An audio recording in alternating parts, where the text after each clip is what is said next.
welcome back, folks. I don't know if we have Mr. Brown on the line. Okay, so can I? Yep, I'm here. Yeah, hello, Mr. Brown. Hi, how are you? I'm doing good, thank you. Thank you, Mr. Brown, for coming by.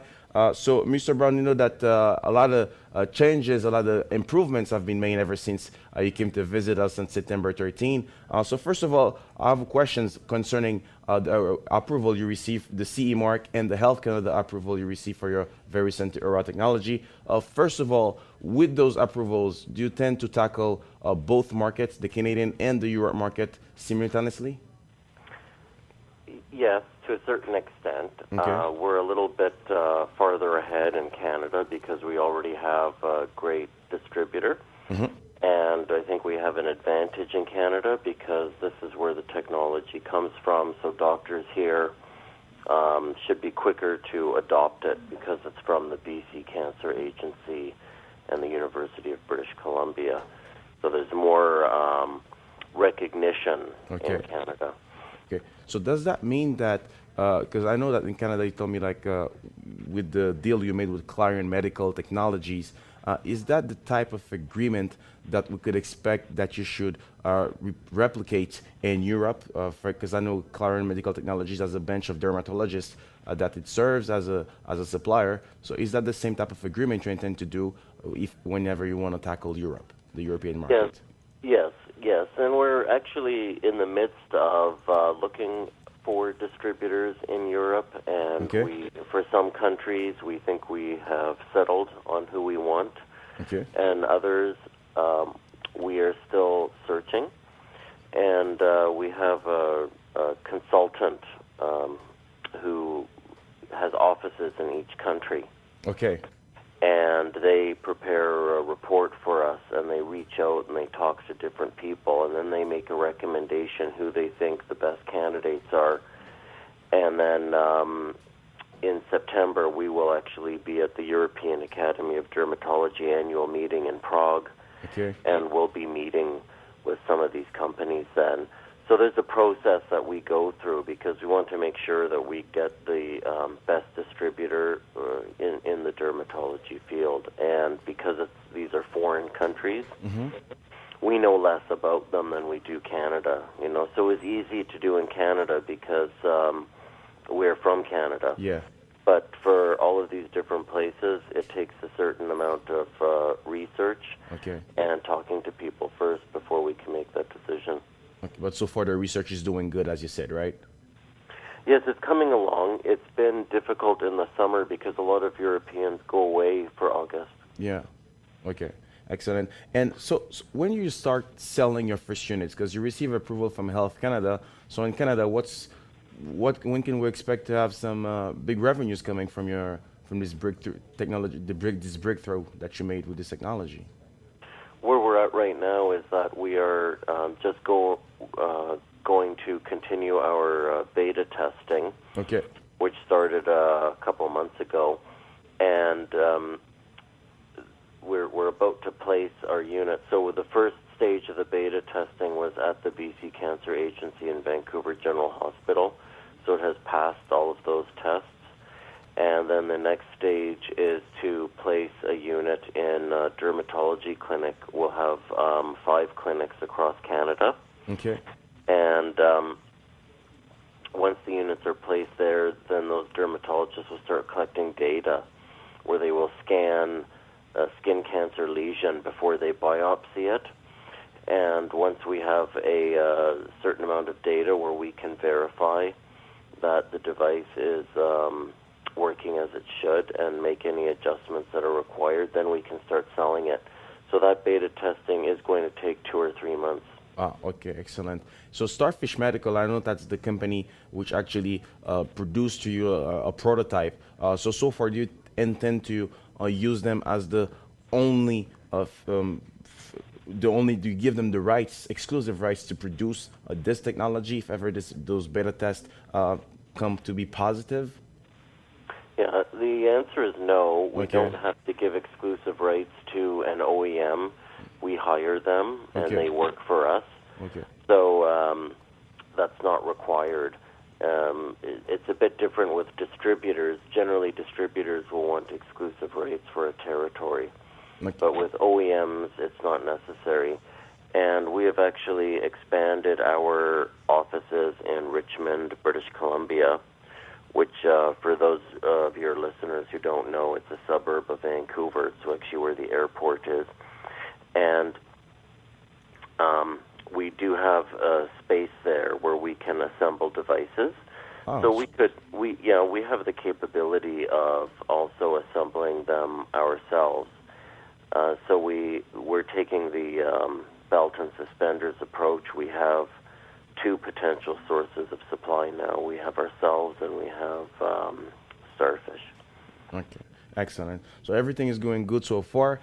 Now let's talk in terms of cash, Mr. Braun. When we received you on September 13th for the interview, you said that you had about $5.8 million in cash.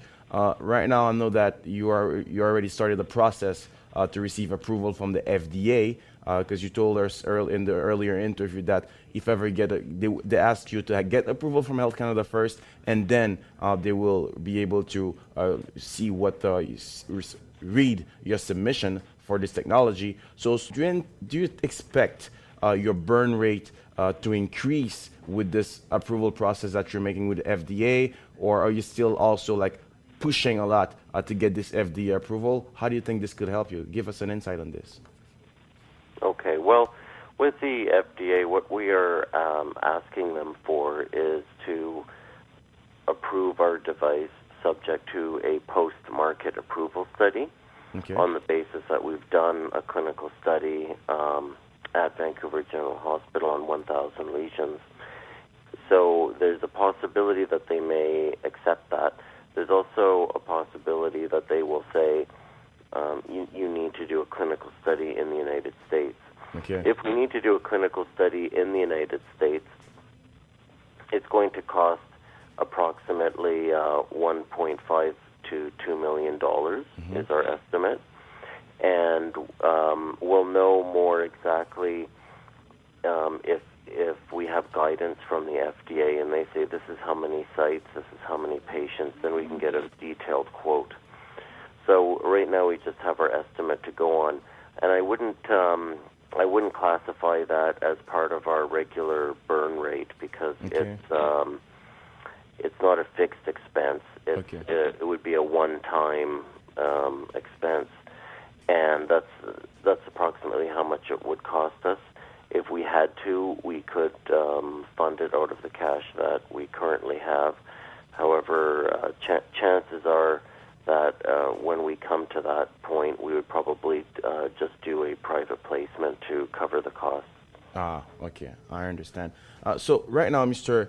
Braun, a lot of investors have liked your story when you came to our studios, and a lot of viewers are talking to us, what's happening to the stock? Seems like everything is going good, but investors are not there. So what to expect from Verisante in the next couple of months right now in terms of major breakthrough that you're working on, and why should investors keep the faith in your stock? Because if you look at the technical situation, nothing. We have not seen the same surge as we have seen ever since September. The stock is still within a sideways formation and a nice technical sideways formation, but worth to watch for potential breakout. So what do you say to those investors?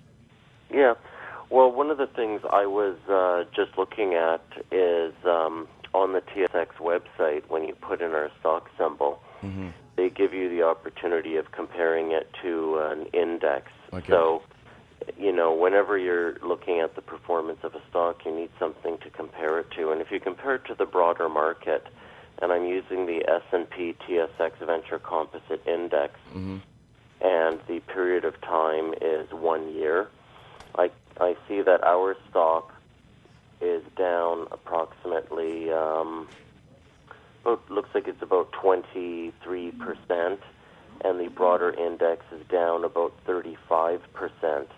Yeah, so, you're right about that. Yeah, so and it all depends on the time you're looking at. If, on the other hand, you say 2 years, and you look at the chart again, you'll see that our stock is over a 2-year period is up 100%, and the index is down about 20%. So when you're looking at charts, it just depends on the time period you're looking at. and the index that or other stocks that you're comparing it to. I wish that they had a venture composite index for life sciences companies, because those are our peers. Yeah. So I don't know exactly, but when I was looking at an analyst, actually it was an analyst at Byron Capital who covers life science stocks, and they list their coverage universe, and they show 22 stocks in life sciences. Okay. I was looking at them. I think about 21 of them were down. Okay. About 75%.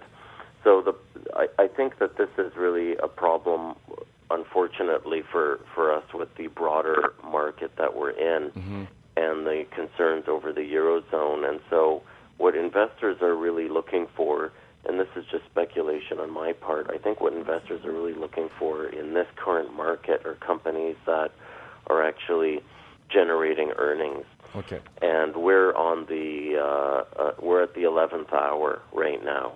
Okay. So this has been a very long journey for us, and we just have another 2 or 3 months of beta testing, and then we can start selling. And I know that there's a certain amount of pent-up demand for our product. Okay. So you're hopeful we've then. done some pre-marketing, and Clarion did a survey at a meeting of dermatologists where over half said that they would buy the device after getting a presentation on the cancer research article. So we're really looking forward to generating some hard revenue here, which will hopefully turn things around for the price of our stock and make it go up. Okay, no problem. So we'll follow that really closely, and please come back to us, Mr. Braun, so we can make another update about the revenues when they're gonna come up to your company. Yeah, that'd be great. Thank you, Mr. Braun, for your time. Bye-bye. Okay, thank you very much. Bye.